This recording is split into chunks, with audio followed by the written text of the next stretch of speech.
Hello भाई मैंने welcome back to my new blog. आज हूँ मो computer class day 27 Ram Babu भाई मत केते बुलास कर जो किसी पाखापाखि अध घंटा है मुझे बाहरली तार ना जाऊँ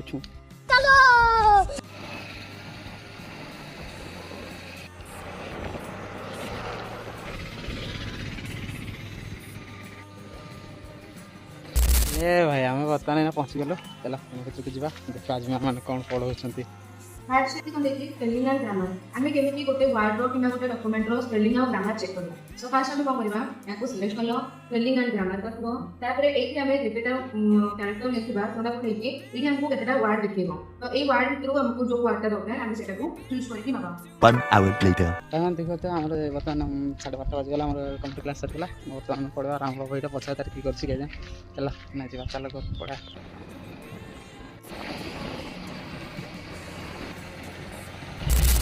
भाई मैंने देख पारे आम बर्तमान घरे पहुँची गलु भाई दीर्घ 2-3 घंटा पर आम बर्तमान घरे पहुँची गलु। आप राम बाबू मत छाड़देवे देन पढ़े मुझे अच्छी जदि आज ब्लॉग आप भल लगे लाइक शेयर सब्सक्राइब अच्छे कमेंट करदे देखा कल पहले जय जगन्नाथ।